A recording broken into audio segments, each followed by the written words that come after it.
Hello, dear students, dear viewers, welcome in dream high academy. तो अ, इससे पहले भी इसका एक लेक्चर हुआ कंप्यूटर का, ठीक है ना।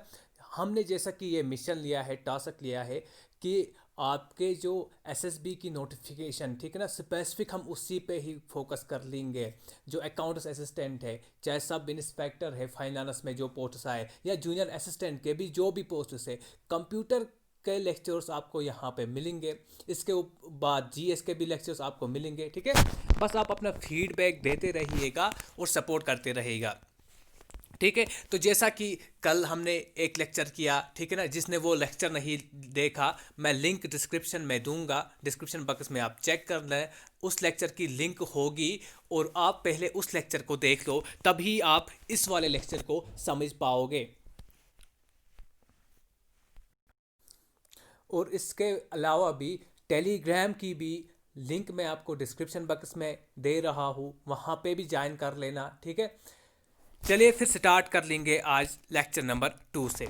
हमने अपने प्रीवियस लेक्चर पे क्या किया, लेक्चर 1 पे हमने इंट्रोडक्शन टू कंप्यूटर देख लिया, बड़े अच्छे से हमने वो सारी चीज़ें कर ली।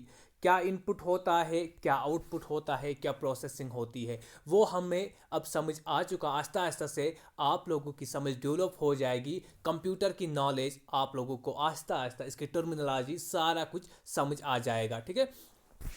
तो उस लेक्चर पे हमने कुछ हिस्ट्री ऑफ कंप्यूटर भी देख लिया, किस तरह से पहले ज़माने में जब इंसान के पास कोई कंप्यूटिंग मशीन नहीं थी, कोई कैलकुलेटिंग डिवाइस नहीं था, तब इंसान जो है वो अपने फिंगर्स का इस्तेमाल करता था कैलकुलेशंस के लिए। फिर सबसे पहले कौन आया कैलकुलेटिंग डिवाइस, कौन सा, एबेकस, जो हमने देखा कहाँ पे, चाइना में, ठीक है।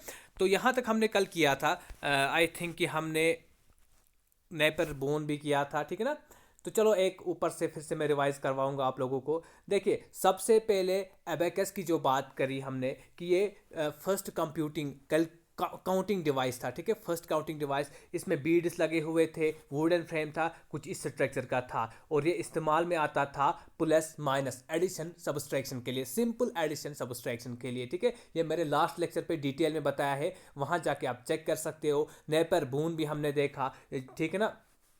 उसके बाद इसमें जो एक इम्पॉर्टेंट कंसेप्ट देखा हमने, रेप्डोलॉगिया, जो इस पे टेक्नोलॉजी यूज़ होती थी कैलकुलेशन के लिए, उसको हम रेप्डोलॉगिया बोलते हैं। रेप्डो मीन्स रॉड, लॉगिया मीन्स कैलकुलेटिंग, क्योंकि इसकी जो रॉड्स थी वो बोन्स से बनी हुई थी, made up of the bones.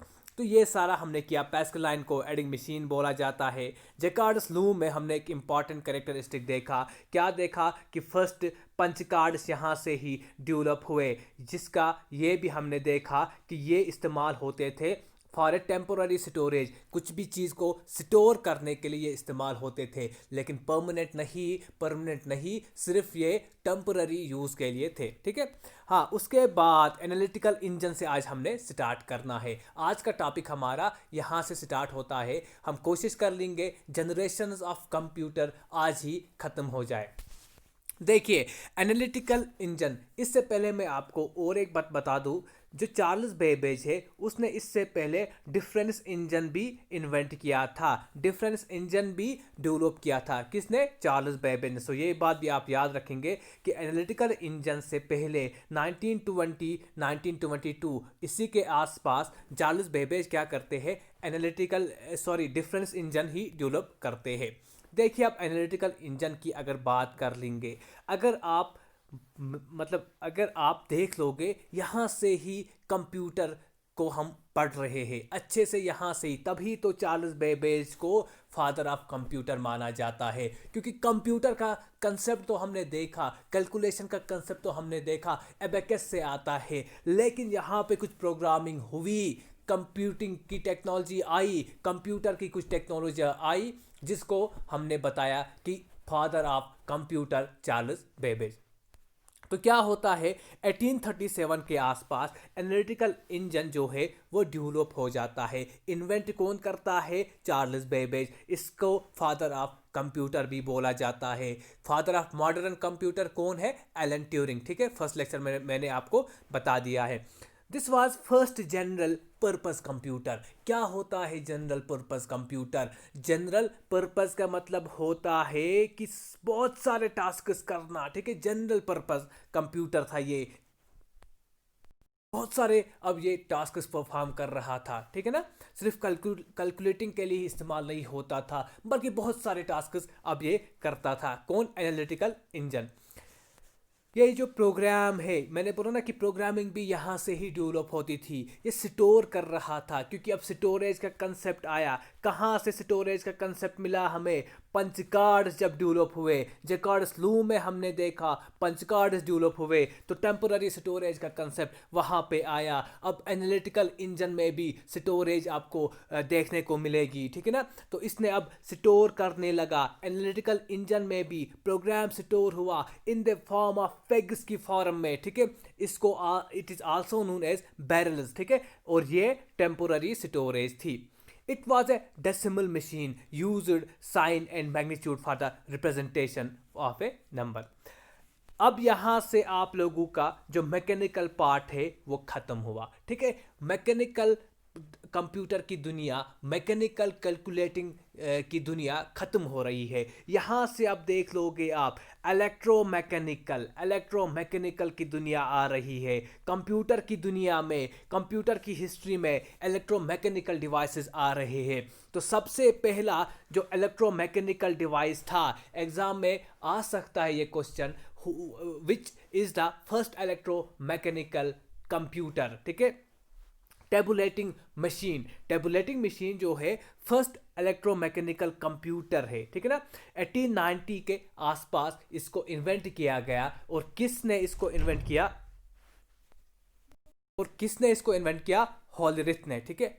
Hollerith ने टेबुलेटिंग मशीन को इन्वेंट किया और ये फर्स्ट इलेक्ट्रोमैकेनिकल कंप्यूटर है। देखो अब हमने क्या देखा, 1600 के आसपास, जब 1602 में एबेकस दुनिया में आया, ठीक है। एबेकस कैलकुलेटिंग के लिए इस्तेमाल हुआ, तो तब से 1890 तक यही फेज चलता है। कौन सा फेज? मैकेनिकल की दुनिया चल रही है। Mechanical computing device, mechanical calculating devices इस्तेमाल में आ रहे हैं। 1890 के बाद थोड़ा शिफ्ट हो रहा है इलेक्ट्रोमैकेनिकल की ओर, ठीक है। हिस्ट्री शिफ्ट हो रही है इलेक्ट्रोमैकेनिकल की ओर, और यहाँ पे टेबुलेटिंग मशीन आ रही है जिसको हेलरिथ ने इन्वेंट किया, ठीक है ना। चलिए फिर, हाँ, और एक बात, जो सेंसस हुई थी ना 1890 में, 1890 में इस कंप्यूटर को काम में लाया था, ठीक है। Design to process the data for census in 1890। ये क्या करता था? Read one card at a time, एक पूरे कार्ड को, पूरे पेपर को एक ही टाइम में पढ़ लेता था, ठीक है ना। चलिए फिर, इसके बाद अब देखोगे आप मार्क फर्स्ट 1944 के आसपास, अराउंड में बोल रहा हूं इसलिए क्योंकि एग्जैक्ट डेट आपको बहुत कम मिलेगा। एग्जैक्ट डेट इस हिस्ट्री में नहीं मिलेगा आप लोगों को, ठीक है ना। डिफरेंट सोर्सेज डिफरेंट चीज़ें बताते हैं, कोई कहीं से स्टार्ट करता है फेज, ठीक है ना। तो ये अराउंड इसीलिए मैं बोल रहा हूँ। 1944 अराउंड मार्क फर्स्ट इन्वेंट हुआ। किसने इन्वेंट किया? एकिन ने इन्वेंट किया मार्क फर्स्ट को, ठीक है। क्योंकि हम जानते हैं 1939 से 1945 तक क्या चल रहा था दुनिया में? वर्ल्ड वार सेकंड हो रही थी। वर्ल्ड वार सेकंड दुनिया में हो रही थी। तो ऑब्वियसली बात है, जब मार्क फर्स्ट इन्वेंट हो रहा है, ये भी वर्ल्ड वार सेकंड में कुछ ना कुछ इसका भी रोल होगा, इसकी भी पार्टिसिपेशन कुछ ना कुछ होगी। चलिए देखेंगे हम। Mainly used in the war effort during the world war second, okay.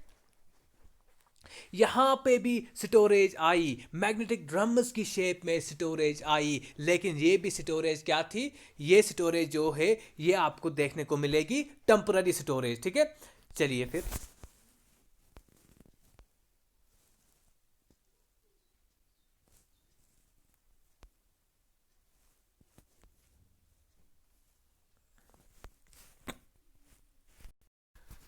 Wait, आप इस लेक्चर पे बने रहे, आगे जनरेशन्स में बहुत अच्छा मज़ा आएगा आप लोगों को, ठीक है ना। तो उसके बाद आप अगर देखोगे यहाँ पे थोड़ा जो इनेक है वो पहले आता है, ठीक है। मैंने इट्सेक लिखा है पहले, तो पहले हम इनेक को पढ़ लेंगे। ये 1946 में इन्वेंट हुआ इनेक, और इट्सेक 1949 में हुआ। तो पहले हम इनेक को कर लेंगे, यहाँ पे मैंने एरो भी दिखाया है, ठीक है। उसके बाद इट्सेक पे आ जाएंगे। देखो, मार्क फर्स्ट के बाद यहाँ से अब आपकी इलेक्ट्रॉनिक दुनिया, कंप्यूटर की इलेक्ट्रॉनिक दुनिया स्टार्ट होती है, और यहाँ से ही हम आपके जनरेशन पढ़ना स्टार्ट कर लेंगे। यहाँ तक जो हुआ वो हिस्ट्री का पार्ट है, यहाँ तक जो हुआ हिस्ट्री ऑफ कंप्यूटर का पार्ट। यहाँ से आके जो हम देख लेंगे वो जनरेशन का पार्ट होगा। इन्हें यानी यूँ कहे हम, जो आपकी कंप्यूटर की हिस्ट्री का जो लास्ट फेज है ना, जहाँ पे लास्ट स्टेज, जहाँ पे हिस्ट्री ख़त्म हो रही है, वहाँ से ही आपकी जनरेशन स्टार्ट हो जाएंगी। जनरेशन ऑफ कंप्यूटर वहाँ से स्टार्ट होगा, इलेक्ट्रॉनिक दुनिया आई, ठीक है ना। इसी पे अब एडवांसमेंट्स देख लेंगे हम, टेक्नोलॉजिकल एडवांसमेंट्स किस तरह से हुए, first generation, second generation, third generation, fourth और फिफ्थ, ठीक है, जो अब भी चल रही है। देखो फिर इनेक की अगर बात कर लेंगे, फुल फॉर्म इसकी electronic numerator integrator and computer, ठीक है। 1946 में ये इन्वेंट हो रहा है, और इसको इन्वेंटेड बाय इकर्ट एंड मैकली, ठीक है। इंपॉर्टेंट क्या चीज़ है, आप इसका ई याद रखेंगे। जब भी आप इन्हें देख लोगे, ई से पहचान लोगे कि भाई ये क्या है हमारा, ये इलेक्ट्रॉनिक डिवाइस है, इलेक्ट्रॉनिक कंप्यूटर है, यानी फर्स्ट इलेक्ट्रॉनिक डिजिटल कंप्यूटर आपका इनेक है। ENIAC is the first electronic digital computer. इसके ई से आपको पहचानना है, हाँ, ई फॉर इलेक्ट्रॉनिक, और इनेक हमारा फर्स्ट इलेक्ट्रॉनिक डिजिटल कंप्यूटर है। It's used for scientific purposes, ठीक है। साइंटिफिक पर्पजेस के लिए इन्हें काम में लाते हैं, जैसे वेदर, ठीक है ना, वेदर प्रिडिक्शन, फोरकास्ट करना वेदर की, एटॉमिक एनर्जी कैलकुलेशन वगैरह, इन चीज़ों पे इन्हें की यूजेज बहुत है। उसके बाद इनेक के बाद और एक इन्वेंशन हो रही है इलेक्ट्रॉनिक कंप्यूटर की दुनिया में, और एक इन्वेंशन आ रही है। क्या इन्वेंशन आ रही है? इडसेक आ रहा है। देखिए, जिस तरह हमने इनेक में इनेक का ई याद रखा, इसी तरह हम इडसेक में एस याद रखेंगे। एस से क्या होगा? एस से आप याद रखोगे स्टोरेज तो हमने देखा, जिकार्डस लूम से हम स्टोरेज को देखते आते हैं। उसके बाद एनालिटिकल इंजन में देखा, उसके बाद टेबुलेटिंग मशीन में देखा, मार्क फर्स्ट में देखा। लेकिन यहाँ पे क्या खास है स्टोरेज के रिलेटेड? वहाँ पे स्टोरेज जो थी टेम्पोररी स्टोरेज थी, और यहाँ पे इडसेक में परमानेंट स्टोरेज आप देखोगे। So okay, clear? इससे क्या याद रखोगे आप? एस से मतलब स्टोरेज, और इडसेक में परमानेंट स्टोरेज का कंसेप्ट आया। अब यही आगे आगे हम देख लेंगे, जो आज हम हार्ड डिस्क देख रहे हैं, ठीक है ना, उन सब चीज़ों का फिर इन्वेंशन होता है। देखिए, फिर EDSAC electronic delay storage at automatic computer 1949 में इन्वेंट हुआ। और किसने इसको इन्वेंट किया? वॉन न्यूमैन ने। Very good, von Neumann. हमने इससे पहले भी देखा, कहाँ पे देखा सर? इसने कंप्यूटर का फर्स्ट आर्किटेक्चर दिया, फर्स्ट डिज़ाइन दिया कंप्यूटर का। किसने दिया? वॉन न्यूमैन ने, ठीक है। आर्किटेक्चर ऑफ कंप्यूटर, जिसको हम ब्लॉक डायग्राम भी बोलते हैं, ठीक है। So it is the first computer having permanent storage, no doubt, ठीक है ना। सो ये क्या करता है? इंस्ट्रक्शंस को स्टोर करता है, डेटा को स्टोर करता है मेमोरी में परमानेंटली। ये अब जब हम आगे लेक्चर्स कवर कर लेंगे, आपको डेटा भी समझ आ जाएगा, इंस्ट्रक्शन क्या होती है वो भी समझ आ जाएगा, ठीक है। और first computer program was run, यहाँ पे फर्स्ट कंप्यूटर प्रोग्राम रन किया गया, चलाया गया यानी। उसके बाद यूनिवेक की अगर बात कर लेंगे, यूनिवेक से आप याद रखोगे यूनी से याद रखोगे आप यूनिवर्सल, ठीक है। ये ट्रिक्स कुछ है, ये आपको जिंदगी भर याद रहेंगी, कभी इससे क्वेश्चन गलत नहीं हो सकता है। इससे क्या है यूनिवेक? देखो, इसको इन्वेंट किया इकर्ट एंड मैकली ने, ठीक है। और ये first general purpose electronic computer है। यूनिवर्स से थोड़ा आप याद रखो कि जनरल था, ये जनरल था कंप्यूटर, ठीक है, general purpose computer, first general purpose electronic computer. हमने देखा फर्स्ट जनरल पर्पस कंप्यूटर कौन था, एनालिटिकल इंजन, चार्ल्स बेबेज ने डेवलप जिसको किया। लेकिन ये first general purpose electronic computer है, याद रखो इलेक्ट्रॉनिक कंप्यूटर है, first general purpose electronic computer UNIVAC, ठीक है। हाँ, 1951 में ये डेवलप हुआ था, इन्वेंट हुआ था। यहाँ पे स्टोरेज आई, परमानेंट स्टोरेज थी ये भी, किस शेप में, used magnetic tapes as a storage units, ठीक है। उसके बाद अगर हम देख लेंगे यहाँ पे आप देखोगे IBM 650 का रोल, ठीक है।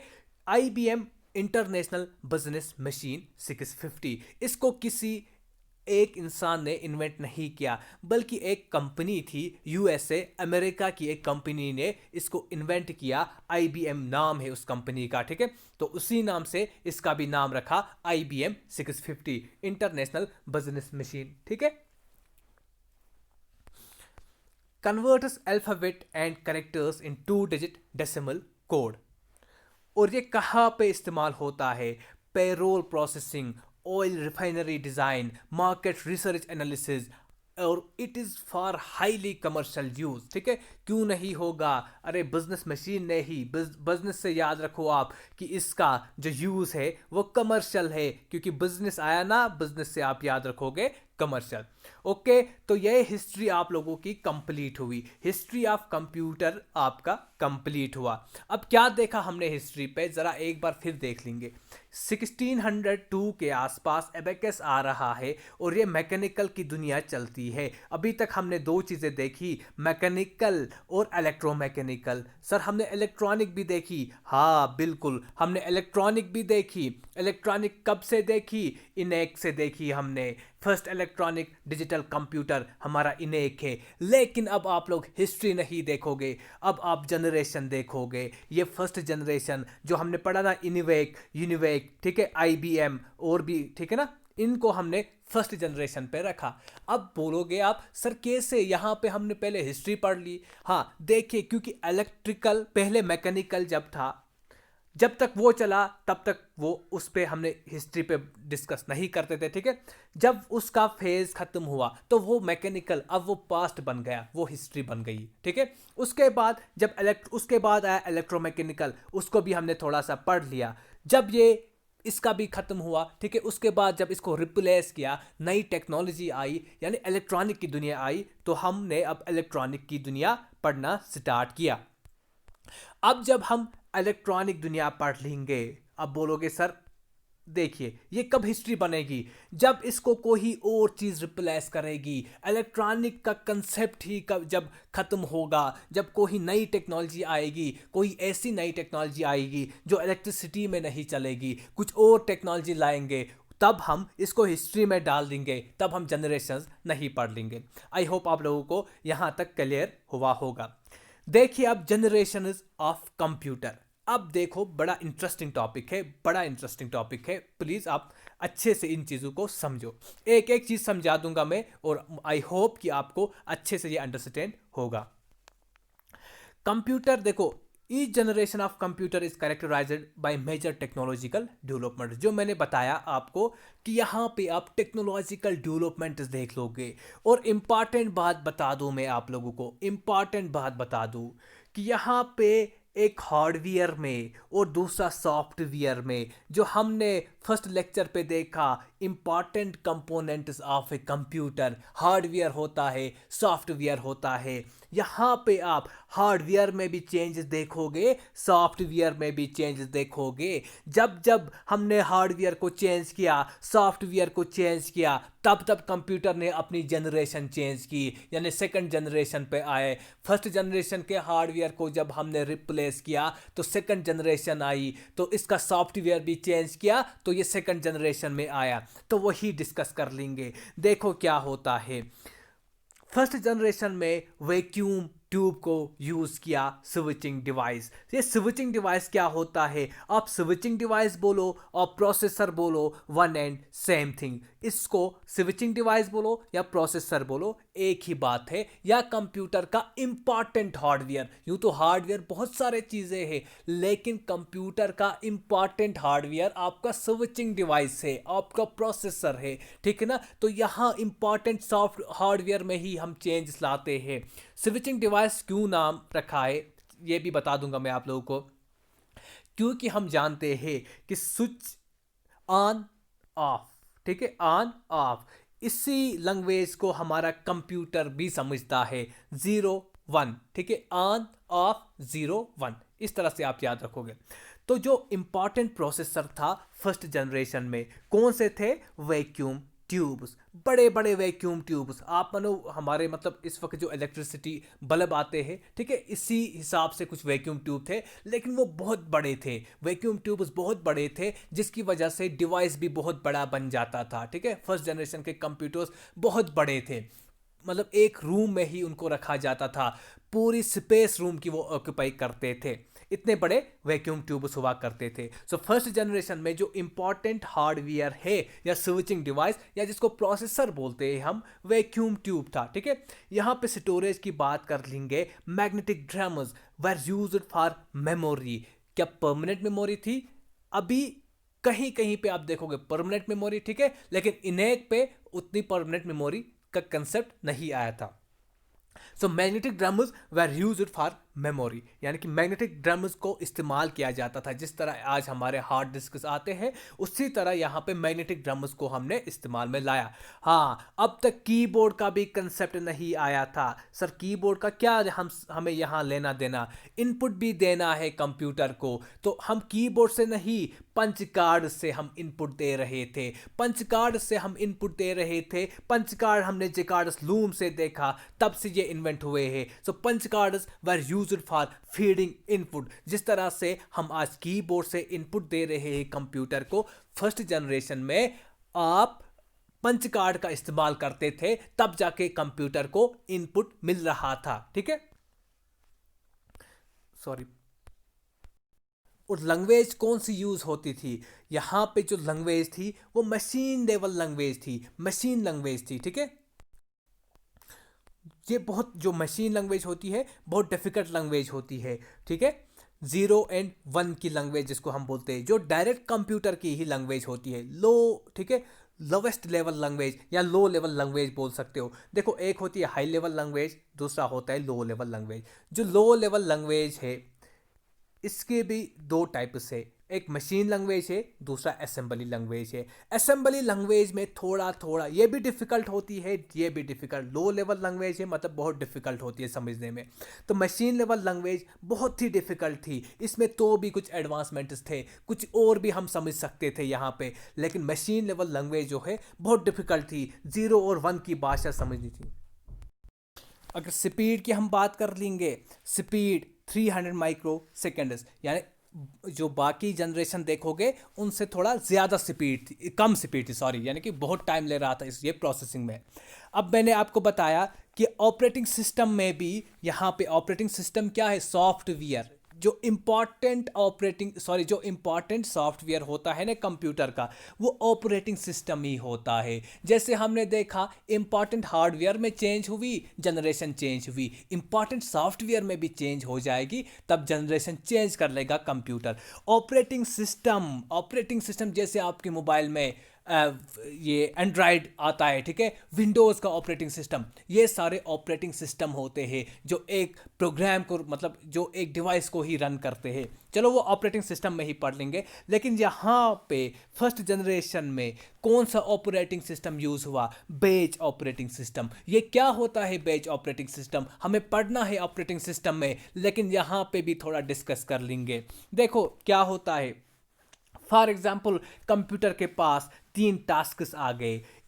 टास्क ए, यानी कुछ रखा हमने, कंप्यूटर को टास्क दिया, कंप्यूटर को बी टास्क मिला, कंप्यूटर को सी टास्क मिला।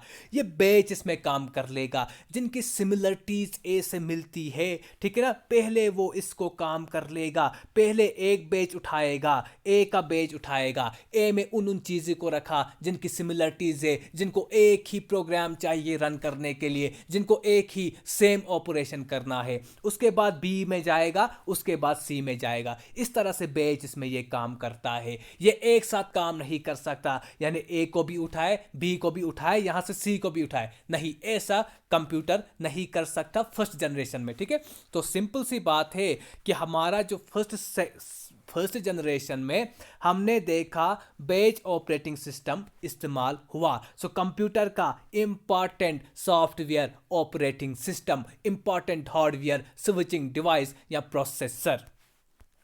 अब इसकी कैरेक्टरिस्टिक्स देख लेंगे। फर्स्ट जनरेशन की क्या क्या कैरेक्टरिस्टिक्स थी। मैंने आपको बताया जो वैक्यूम ट्यूब इस्तेमाल हुआ हार्डवेयर कंप्यूटर का, स्विचिंग डिवाइस, वैक्यूम ट्यूब, ये बहुत बड़े थे। जब बड़े थे तो इसका मतलब ये नॉन पोर्टेबल। नॉन पोर्टेबल का मतलब होता है, पोर्टेबल का क्या मतलब होता है, जो हम एक जगह से दूसरी जगह ले जा सकते हैं। जैसे आपका मोबाइल है, लैपटॉप है, दे आर पोर्टेबल, ठीक है। लेकिन ये बड़े बड़े मतलब इनमें बड़े वैक्यूम ट्यूब्स लगे हुए थे, बड़ा ये सिस्टम बन जाता था, तो ये पोर्टेबल नहीं थे। सो क्या थे, नॉन पोर्टेबल, जिनको हम एक जगह से दूसरी जगह नहीं ले जा सकते हैं। लार्ज थे, बहुत बड़े थे।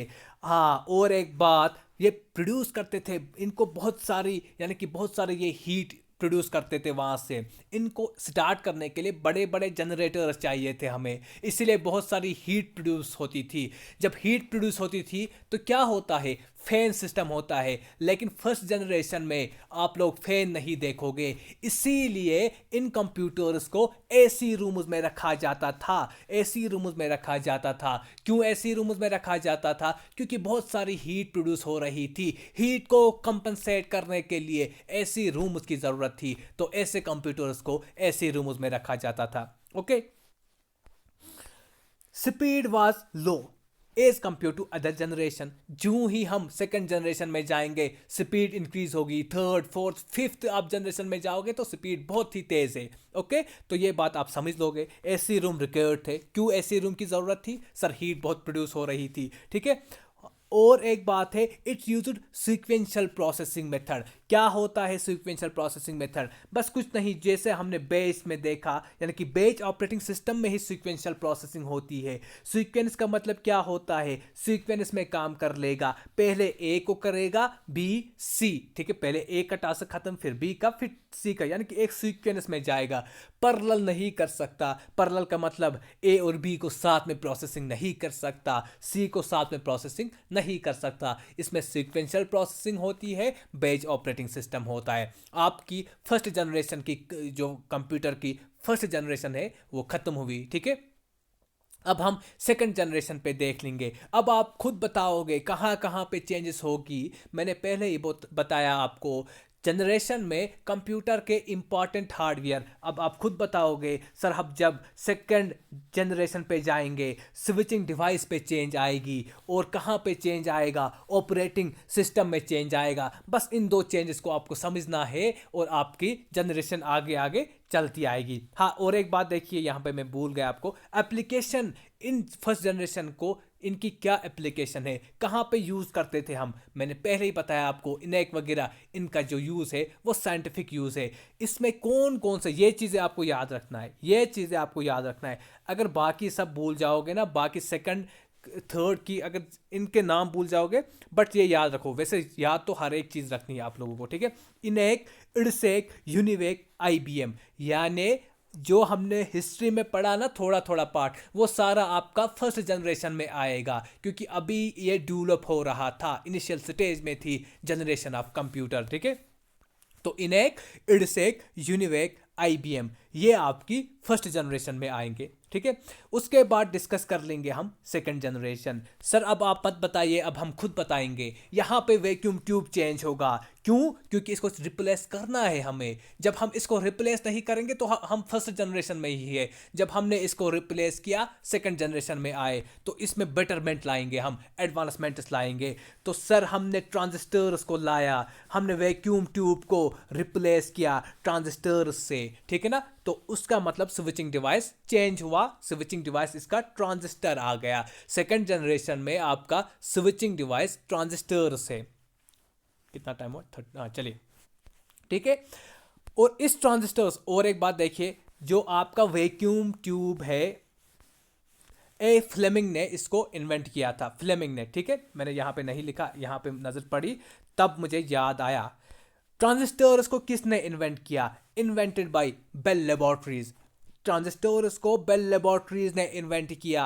हाँ, उसके बाद वहाँ पे फर्स्ट जनरेशन में हमने स्टोरेज देखा, मैग्नेटिक टेप, लेकिन आप देखोगे यहाँ पे magnetic core used as primary storage, और जो मैग्नेटिक डिस्क्स है वो सेकेंडरी स्टोरेज में काम में आ गए। अब ये क्या होता है सर, प्राइमरी और सेकेंडरी स्टोरेज? यूँ तो हमें यूँ तो स्टोरेज हमें अलग से पढ़ना है, लेकिन यहाँ पे थोड़ा मैं आपको बताता हूँ। प्राइमरी स्टोरेज क्या होता है, सेकेंडरी स्टोरेज क्या होती है। प्राइमरी स्टोरेज, जो भी स्टोरेज आपके प्रोसेसर से डायरेक्टली लिंक होगी उसको हम प्राइमरी स्टोरेज बोलते हैं, और जो आपके प्रोसेसर से, ठीक है, लिंक नहीं होगी डायरेक्टली, उसको हम सेकेंडरी स्टोरेज बोलते हैं। जैसे आज की दुनिया में आप देखोगे, आज के कंप्यूटर्स में हम जो एक्सटर्नल वो यूज़ करते हैं ना, जैसे आपकी मोबाइल में कुछ प्राइमरी मेमोरी होती है और कुछ हम एक्सटर्नली यूज़ करते हैं, सेकेंडरी मेमोरी यूज़ करते हैं, ठीक है ना। पेन ड्राइव वगैरह जो भी चीज़ हम इस्तेमाल में लाते हैं वो आपकी सेकेंडरी स्टोरेज है। चलो सर, इतना समझ आया हमें, आगे चलते हैं। तो मैग्नेटिक क्या देखा हमने, सेकंड जनरेशन में मैग्नेटिक कोर प्राइमरी स्टोरेज थी, और मैग्नेटिक डिस्क क्या था, सेकेंडरी स्टोरेज। वहाँ पे हमने देखा फर्स्ट जनरेशन में क्या देखा, लैंग्वेज जो थी मशीन लेवल लैंग्वेज, बहुत डिफिकल्ट लैंग्वेज थी, वो यूज़ करनी पड़ती थी। लेकिन यहाँ पे हमने असेंबली लैंग्वेज देखा। सर ये भी लो लेवल लैंग्वेज है, लेकिन थोड़ा एडवांसमेंट है इसमें, ठीक है ना। तो लो लेवल लैंग्वेज ये भी है। जो सेकेंड जनरेशन में है वहाँ पे आप असेंबली लैंग्वेज देखोगे। यहाँ पे हाई लेवल लैंग्वेज थोड़ा थोड़ा इस्तेमाल होने लगी। सेकेंड जनरेशन में लैंग्वेज में भी चेंज आई, हाई लेवल लैंग्वेज, सॉरी हाँ, हाई लेवल लैंग्वेज थोड़ा थोड़ा इस्तेमाल में आ गई। जैसे फॉरट्रेन है, इसका पूरा मतलब है formula translation, COBOL commonly business oriented language. In language, ये जो लैंग्वेज है फॉरट्रान या कोबॉल, ये हाई लेवल लैंग्वेज है, ये यूज में आई आपकी सेकंड जनरेशन में। स्पीड क्या है इसकी, 10 माइक्रोसेकंड। हाँ, फर्स्ट जनरेशन से थोड़ा स्पीड इनकी हाई हुई। अब हमें क्या है सर, हमें जो देखना है इंपॉर्टेंट, हम देखेंगे इंपॉर्टेंट सॉफ्टवेयर में, ऑपरेटिंग सिस्टम में क्या चेंज आई। यहाँ पे मल्टी प्रोग्रामिंग ऑपरेटिंग सिस्टम आया, ठीक है। Multi programming operating system was used in this generation. मतलब बेज ऑपरेटिंग सिस्टम खत्म, मैंने आपको पहले ही बताया, बेज ऑपरेटिंग सिस्टम जो था वो खत्म हुआ। तो यहाँ पे कौन सा आया सर, यहाँ पे जो ऑपरेटिंग सिस्टम आया वो टाइम शेयरिंग ऑपरेटिंग सिस्टम आया। अभी टाइम शेयरिंग देख लोगे, उसके बाद रियल टाइम शेयरिंग आप देख लोगे।